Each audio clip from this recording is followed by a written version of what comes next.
Team keep learning की तरफ से नमस्कार। आज हम इस वीडियो में बात करेंगे मीन, मीडियन और मोड के बारे में अनग्रुप्ड डेटा के लिए। मैं उम्मीद करता हूँ आपको ग्रुप्ड और अनग्रुप्ड डेटा पिछले वीडियो से अच्छे तरीके से समझ में आया होगा। तो आइए शुरू करते हैं। शुरुआत हम करेंगे मीन से। अब अगर मीन के बारे में बात की जाए तो mean is the most widely used measure of central tendency. Central tendency में अपने इसके पहले वाली वीडियो में समझा चुका हूँ कि क्या होता है। तो सेंट्रल टेंडेंसी को मेजर करने के लिए जो सबसे मोस्ट कॉमन मेजर है स्टैटिस्टिक्स में, वो होता है मीन।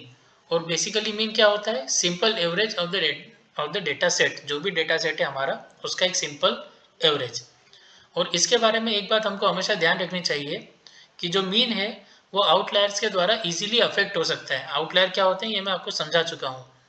आउटलायर्स अगर डेटा सेट में है तो वो इजीली मीन को इम्पेक्ट करेंगे, यानी जो हमारा रिजल्ट होगा वो इरोनियस होगा अगर डेटा सेट में आउटलायर्स हैं तो। अब हम बात करें कि मीन को कैलकुलेट करने का फॉर्मूला क्या होता है। तो एक सिंपल फार्मूला आता है इसका, summation I is equals to 1 to n X I upon में n। मतलब जो भी मेरी डेटा सीरीज है एक्स की, उसमें पहले डेटा सेट से लेकर तो आखिरी तक का सबका सम, और जितने वो है उतने से ही भाग। अगर मैं इसको सिंप्लीफाई करूँ तो क्या आएगा, x1 x2 x3 up to xn minus 1 plus xn upon में जितने भी वो हैं उससे डिवाइड बाय n। और हमें ये बात ध्यान में रखनी चाहिए कि जब भी हम मीन निकाल रहे हैं तो it should represent most of the numbers in the given data set. ये मैं उदाहरण से आपको समझा चुका हूँ कि मीन होता ही वो है जो पूरे डेटा सेट को रिप्रेजेंट कर सके। हो सकता है पूरी तरह नहीं, लेकिन 80% ऑफ द टाइम और 90% ऑफ द टाइम। अब हम एक उदाहरण से समझेंगे कि आउटलायर के साथ और बिना आउटलायर के मीन हमको किस तरीके से वैल्यूज देता है। तो अब हम उदाहरण देखेंगे कि एक सीरीज है जिसमें आउटलायर है।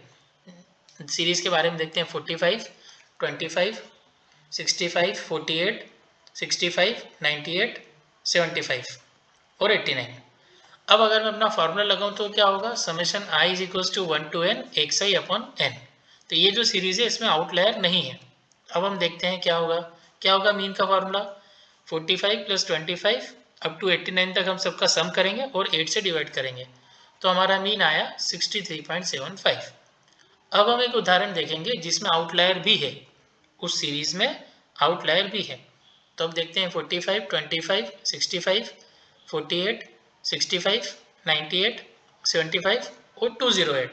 तो यहाँ पर हम देख सकते हैं कि 208 जो है वो 3 डिजिट में है, बाकी सब 2 डिजिट में है। तो इसका मतलब इस सीरीज में क्या है, आउटलायर है। अब हम देखते हैं कि रिजल्ट किस तरीके से वेरी करेगा, किस तरीके से बदलेगा। तो क्या क्या सूत्र होगा हमारा, 45, 25 अप टू 208 डिवाइड बाई 8, और हमारा उत्तर आया 78.625। तो अब आप देख सकते हैं कि 63 को अगर आप देखें तो लगभग थोड़े नंबर के आसपास तो वो जा ही रहा है, 65 के आसपास भी जा रहा है, 75 के आसपास भी जा रहा है। लेकिन अगर आप 78 को देखें तो बहुत वैल्यू से वो ऊपर आ रहा है और 100 की तरफ जा रहा है। तो इसका मतलब जब बड़ा आउटलायर उसमें था तो मीन की वैल्यू अपने आप ज़्यादा हो गई। और हमारे मीन का एक मोटिव क्या है कि it should represent most of the data set in the series. वो एक ऐसा नंबर होना चाहिए जो कि अधिकतर डेटा को शो करे। तो मैं उम्मीद करता हूँ आपको मीन और उसका फॉर्मूला समझ में आया होगा। अब हम आगे बात करते हैं मीडियन के बारे में। तो जब मैं मीडियन की बात करता हूँ तो एक बात आपको हमेशा ध्यान रखनी है कि median means geometrical point, geometrical location, geometrical location या ज्योग्राफिकल लोकेशन। अगर और डीप में बात करूँ तो मान लो कि एक लाइन है डेटा सेट एन की, एक पर्टिकुलर डेटा सेट है एन, और ये पूरी लाइन उस डेटा सेट एन को शो कर रही है। तो इस पूरी लाइन में जो टोटल नंबर ऑफ पॉइंट्स है डेटा सेट में वो है एन। और ये मान लो कि उसका मिड पॉइंट है। मिड पॉइंट मतलब इस लाइन से 50% ऑफ द डेटा छोटा है और 50% ऑफ द डेटा बड़ा है। ये हमको ध्यान रखना है, यानी कि ये 1/2 और ये 1/2। तो ये जो बीच में आया हमारा, इसको हम कहते हैं मीडियन। मीडियन क्या होता है, एक ऐसा नंबर होता है जो ठीक बीच में होता है और उस नंबर से 50% डेटा छोटा होता है, 50% डेटा बड़ा होता है।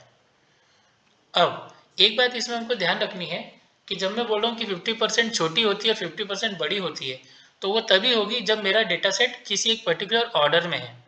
When my data set is in a particular order. और वो कौन सा ऑर्डर होगा, असेंडिंग ऑर्डर। हम इसको बढ़ते क्रम में जमाएंगे, 0 से लेकर n तक हम इसको बढ़ते क्रम में जमाएंगे, तभी हम मीडियन निकाल पाएंगे।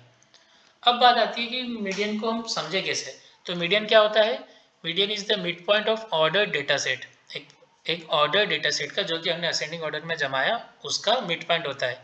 It is not as popular as mean but is often used as academy and data science, that is since it is not affected by outlier. मैंने अपने पिछले उदाहरण में बताया था कि आउटलायर की वजह से हमारा मीन ज़्यादा वैल्यू की तरफ चले गया, लेकिन जब हम मीडियन देखते हैं तो मीडियन को आउटलायर अफेक्ट नहीं कर पाते। वो कैसे नहीं कर पाते अभी हम उदाहरण से देखेंगे, समझेंगे। तो किसी भी ऑर्डर डेटा सेट में, in an order data set the median is the number at position n+1/2, यानी जितने भी डेटा सेट है उसमें +1 करेंगे और 2 से डिवाइड करेंगे। और मान लो कि अगर ये नंबर होल नंबर नहीं आता, मान लो कि डेसिमल में आ रहा है 4.5 और 5.5, तो हम क्या करेंगे, उसके एक पीछे के नंबर का और एक उसके आगे वाले नंबर का एवरेज लेंगे।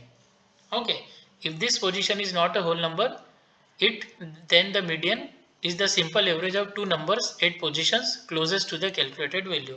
वो उन दो वैल्यू का एवरेज होगा। मैं आपको उदाहरण से समझाता हूँ।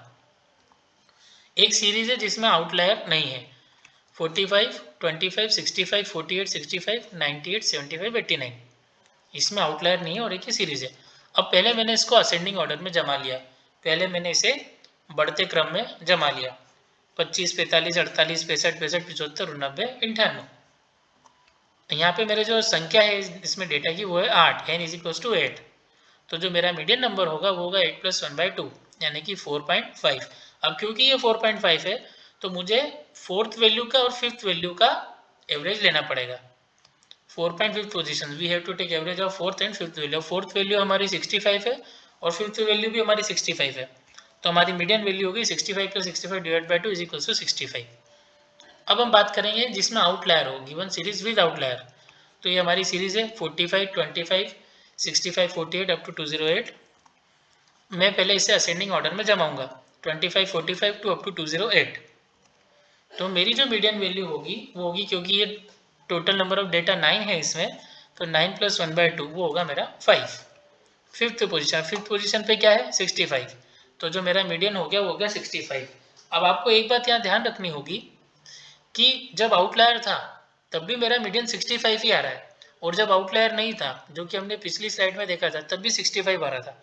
मतलब मैं आउटलायर को इसमें रखूं या ना रखूं, मीडियन मेरा वही आया। अब ऐसा क्यों हुआ, ये बहुत महत्वपूर्ण है जानने के लिए, समझने के लिए। क्योंकि हमने डेटा को असेंडिंग ऑर्डर में जमा दिया था, अब हम सम करके डिवाइड तो कर नहीं रहे, हमने उसको असेंडिंग ऑर्डर में जमा दिया और फिर एक ऐसा बीच का नंबर ले रहे हैं जिससे 50% वैल्यू कम होगी, 50% ज़्यादा होगी।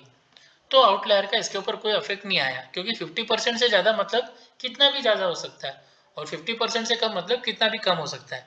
हालांकि ये बात भी हमको ध्यान में रखनी है कि मीडियम का उतना ज़्यादा उपयोग नहीं होता है, पर फिर भी अगर हमको पता है कि डेटा में आउटलायर है तो हम मीडियन का उपयोग कर सकते हैं। अब आगे बढ़ते हैं, अब हम देखेंगे मोड। अब मोड होता क्या है? मोड वो वैल्यू होती है जो किसी भी डेटा में सबसे ज़्यादा बार रिपीट हुई है, जो किसी भी वैल्यू में सबसे ज़्यादा बार रिपीट हुई है। Mode is the value that occurs most often. और किसी भी डेटा सेट में या तो 0 मोड्स हो सकते हैं यानी कोई वैल्यू रिपीट हुई नहीं, एक मोड हो सकता है यानी कोई एक वैल्यू रिपीट हुई है, और मल्टीपल मोड्स हो सकते हैं यानी कहीं बहुत सारी वैल्यूज रिपीट हो रही है आपस में। और मोड जो होता है वो कैलकुलेट होता है simply by finding the value with the highest frequency. Highest frequency मतलब कोई वैल्यू जो सबसे ज़्यादा बार किसी डेटा में रिपीट हुई है उसके द्वारा मोड कैलकुलेट होता है। अब एक हम उदाहरण देखते हैं, एक सीरीज दी है जिसमें आउटलायर है 45, 25, 65, 48, 65, 208। तो इसमें जो 65 है वो 2 बार आ रहा है, तो मेरा मोड हो गया 65। उम्मीद करता हूँ आपको मीन, मीडियन और मोड अनग्रुप्ड डेटा के लिए समझ में आया होगा। अगर आपको कुछ डाउट है या आपका कुछ फीडबैक है या आप कुछ सुझाव देना चाहते हैं सीरीज़ को और अच्छा बनाने के लिए, तो आप हमें i.m.always.yours.in.learning@gmail.com पर मेल कर सकते हैं। धन्यवाद।